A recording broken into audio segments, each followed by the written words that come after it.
અને મુદ્દા નંબર 3 જેના પર વાત કરીશું, વડોદરામાં ફરી એકવાર ઓરેન્જ એલર્ટ આપવામાં આવ્યું છે અને ફરી એકવાર વડોદરાના માથે આફત આવી હોય એ પ્રકારની પરિસ્થિતિનું સર્જન થયું છે. આપણે સૌ કોઈએ અગાઉના એ દ્રશ્યો, અગાઉની એ ત્યાંના લોકોની પરેશાની, મુશ્કેલીઓથી વાકેફ છીએ અને એક મહિનાનો સમય વીતી ગયો. 30 દિવસ આસપાસનો ફરી એકવાર આ પ્રકારની પરિસ્થિતિ વડોદરામાં. તાલુકા સહિત ગ્રામ્ય વિસ્તારમાં વરસાદ, પાદરા નગરના નીચાણવાળા વિસ્તારોમાં વરસાદી પાણી ભરાયા છે અને કોઠી ફળિયા હોય, પાણીની ટાંકી હોય, તમામ વિસ્તારમાં વરસાદી પાણી ભરાયા છે. સતત આ વરસાદ વરસી રહ્યું છે અને જનજીવન અસરગ્રસ્ત થઈ રહ્યું છે.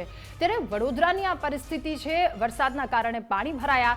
આ તરફ બીજી એક ચિંતા એ પણ વધી રહી છે કે વિશ્વામિત્રી નદીનું લેવલ હવે વધી રહ્યું છે અને જેમ જેમ નદીનું જળસ્તર વધે છે તેમ તેમ વડોદરાવાસીઓની ચિંતામાં પણ હવે એટલો જ વધારો નોંધાઈ રહ્યો છે. આ સાથે આપ ટીવી સ્ક્રીન પર એ દ્રશ્યો પણ જોઈ રહ્યા છો કે જ્યાં રસ્તા ઉપર નદીઓ વહેતી હોય એ પ્રકારના દ્રશ્યો. એક મહિનાનો સમય હતો આ તંત્ર પાસે કામ કરી લેવાનો, પણ એ કામ કેવું કરવામાં આવ્યું છે એ નથી દેખાઈ રહ્યું. રાધા, સવાલ એ જ છે કે વડોદરામાં વરસાદી માહોલ જામ્યો, 2 થી 3 કલાકમાં 4 ઇંચ જેટલો વરસાદ પડ્યો અને આ રાવપુરા છે, એમજી રોડ છે, પાણી ગેટ છે, ગોત્રી, ત્યાં બધા કેટલા પાણી ભરાઈ ગયા. ફરી એકવાર વાહનો પસાર ન થઈ શકે, વાહનો અટવાઈ જાય. તમે જોઈ શકો છો આ બધા દ્રશ્યો આજના છે, 1 મહિના પહેલા આવેલા પૂરના નથી. એટલે સીધી રીતે તંત્ર જે છે, વડોદરા મનપાનું તંત્ર, એ નિષ્ફળ સાબિત થાય છે. એનું કારણ એ છે કે તમને 1 મહિના પહેલા જ્યારે પૂર આવ્યું ત્યારે તમને જગાડ્યા હતા. જે કુદરત છે, નેચર, એણે તો તમને જગાડ્યા જ હતા, પણ ત્યાંના લોકો, સ્થાનિકો, વડોદરાવાસીઓએ પણ કહ્યું હતું કે હવે જાગી જાઓ. કેમ કે જ્યારે તમે એમની વચ્ચે જતા હતા પૂછવા માટે ત્યારે તમને ત્યાંથી પરત ફરવું પડતું હતું. એટલો બધો જનતાનો રોષ જોવા મળતો હતો. 1 મહિનો વીતી ગયો, જે પણ કામગીરી કરવાની બાકી રહી ગઈ હતી તમે દબાણ હટાવવાની કામગીરી 1 મહિના પછી શરૂ કરી છે. સારી વાત છે. અમે લોકોએ કાન આંબળ્યા કે જે રીતે વિશ્વામિત્રીમાં દબાણો થઈ ગયા છે એના કારણે વડોદરાને ભોગવવું પડે છે. એ પછી તમે કામ શરૂ કર્યું છે. પણ વડોદરા શહેરની શું સ્થિતિ છે? આજે 1 મહિના પછી પણ વરસાદ 4 ઇંચ વરસ્યો, એમાં વડોદરા કેમ પાછળ રહી ગયું છે વિકાસની દોડમાં? મુખ્યમંત્રીએ જેમ કહ્યું હતું એકવાર કે અમદાવાદ ને સુરત તો વિકાસની હરણફાળ ભરી રહ્યા છે, પણ વડોદરા વિકાસની દોડમાં પાછળ રહી ગયું છે. એનો જવાબ આ બોલતી તસવીરો છે જે ટેલિવિઝન સ્ક્રીન પર અત્યારે છે. આ આજના વડોદરાના દ્રશ્યો છે. વડોદરા અને આજુબાજુના વિસ્તારના ફરી એકવાર લોકોને ત્યાં પાણી ઘૂસી ગયા છે. ફરી એકવાર લોકોએ હેરાન થવું પડી રહ્યું છે. શા માટે ભાઈ? 1 મહિનો વીતી ગયો તો શું કર્યું તમે? પ્રી મોન્સૂન પ્લાન તો તમારો નિષ્ફળ ગયો હતો.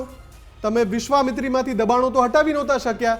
હવે જ્યારે 1 મહિનો વીતી ગયો એ પછી પણ પૂર જેવી આપદા, તંત્ર સર્જિત પૂર જે કહેવાય છે, એની આપદા વડોદરાવાસીઓએ ભોગવ્યા પછી પણ વારંવાર તમારું જાહેરમાં અપમાન થયા પછી પણ, કેમ કે તમે નેતા તરીકે, ચૂંટાયેલા પ્રતિનિધિ તરીકે લોકોની વચ્ચે ગયા તો લોકોએ તમે કીધું કે ભાઈ આગળ વધો, અહીંયા જતા રહો. અને એ વખતે એવા અસંખ્ય દ્રશ્યો છે.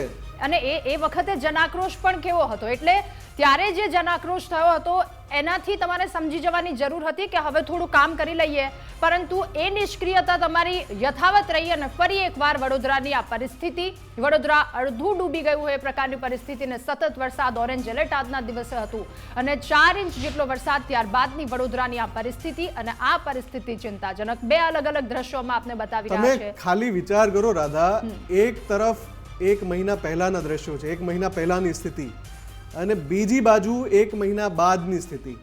એટલે પૂરના જે દ્રશ્યો છે એના 1 મહિના પછી પણ વડોદરાનું તંત્ર છે કેટલું નિષ્ફળ છે એના બોલતા તસવીરી પુરાવા છે. જૈસે થે હમ નહીં સુધરેંગે.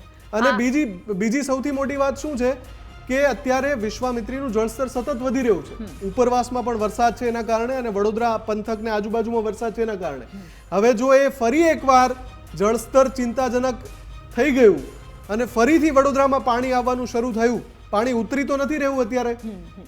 સદનસીબે વરસાદ થોડો ધીમો પડ્યો છે. જે છેલ્લા અહેવાલ મારે વાતચીત થઈ એ પ્રમાણે કે વરસાદ ધીમો પડ્યો છે અને પાણી ઉતરવાની શરૂઆત થઈ ગઈ છે, પણ પેરેલલ સામે વિશ્વામિત્રીનું જળસ્તર પણ વધી રહ્યું છે.